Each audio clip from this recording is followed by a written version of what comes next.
Assalamu alaikum. Welcome to Biology with Ijaz Khan. نن زمونږ ټاپک دی disorder of the kidney. disorder of the kidney ټاپک څه مطلب دی؟ کډنی خو ګردو ته وي.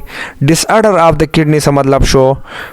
ټولو ناول تاسو د disorder په مینینګ باندې ځان پوه کړئ. dis means unorder means sequence چې کله یو شی په ترتیب کې رواني یو سیس چې په ترتیب کې چلیږي دا اډر شو خو چې کله د هغې ترتیب ګډوډېږي الټه کېږي نو دې ته ویل کېږي ډس اډر. نو چې ګردې کله نارمل فنکشن کوي نارمل کارونه کوي نو دې ته ویل کېږي اډرز په ترتیب کې کار کوي. صحیح ده؟ نو دا به نارمل بي فټ وي. خو چې کله زمونږ ګردې کار پرېږدي او په هغې کې دننه ډسټربنس شروع شي په هغې کې څه خرابوالی راشي دې ته ویل کېږي ډس اډر. یعنې د هغې چې کوم خپل سیکوینس دی ترتیب دی هغه څه شي خراب شي. او تاسو ته پته را چې د ګردو کار سره د ګردو کار دا دی چې بلډ فلټریشن کول د وینې صفایي کول. ټیک شو؟ نو چې کله دا په نارمل طریقې سره وینه صفا کوي ټیک شو مینس چې زموږ ګردې ټیک دي ټیک شو دا خپل په اډر کې چلیږي.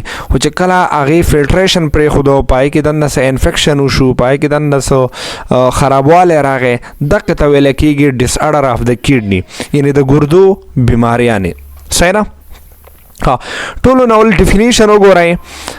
Any abnormality that occur in the kidney called disorder of the kidney. ټیک شو؟ هر هغه abnormality چې هغه په ګردو کې دننه شروع شي هغې ته ویلی کېږي disorder of the kidney. یعنې زمونږ په ګردو کې دننه څه خرابوالی راشي څه ګډوډ شروع شي ډسټربنس شروع شي دې ته ویلی کېږي disorder of the kidney. explanation لږ وګورئ. Any abnormality that affect the normal function of the kidney is called disorder of the kidney. هر هغه abnormality هر هغه ګډوډ چې هغه زمونږ په ګردو کې دننه شروع شي او زمونږ د ګردو چې کوم نارمل فنکشنز دي په هغې باندې اثر وکړي دې ته ویلی کېږي disorder of the kidney. یعنې ګردو چې مخکې څنګه نارمل کارونه کول نارمل فنکشنز کول هغه شانې کار اوس نه کوي. ټیک شو؟ Human kidney start functioning during fetal life when a baby is growing inside the mother uterus. After 4 months of gestation period, the duration from conception to birth and keep working throughout the life. دلته د دې څه مطلب دی؟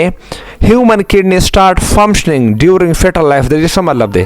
انسان ګردې کله کار شروع کوي فیټل لایف په دوران کې کار شروع کوي او د فیټل لایف نه څه مطلب دی؟ when a baby is growing inside the mother uterus چې کله ماشوم د مور په بچیدانه کې دننه غټیږي دغه چې کم ټایم دی دغه چې کم ډیوریشن دی دې ته ویلی کېږي فیټل لایف. یعنې څنګه چې پریګننسي وشي او د هغې نه پس چې کله ماشوم د مور په خېټه کې دنده په یوټرس بچیدانه کې دنده ګروث شروع کړي غټېدل شروع کړي دغه ډیوریشن د څه ویلی کېږي فیټل لایف ویلی کېږي. ټیک ده؟ after 4 months of gestation period خو چې کله 4 month پوره شي د gestation period نو د دې نه پس زموږ ګردې چې دی هغه نارمل فنکشن شروع کړي. اوس دلته کې gestation period نه څه مطلب دی؟ د ډیوریشن فرام conception to birth is called gestation period. ټیک شو؟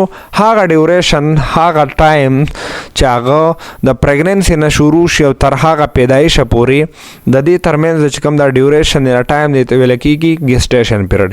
یعنې په کم ټایم کې چې یو ماشوم د مور په خېټه کې پروتي تر پیدایشه پورې دا چې کوم دور دی دغه چې کوم ټایم دی دغې ته ویلی کېږي gestation period. صحیح نه؟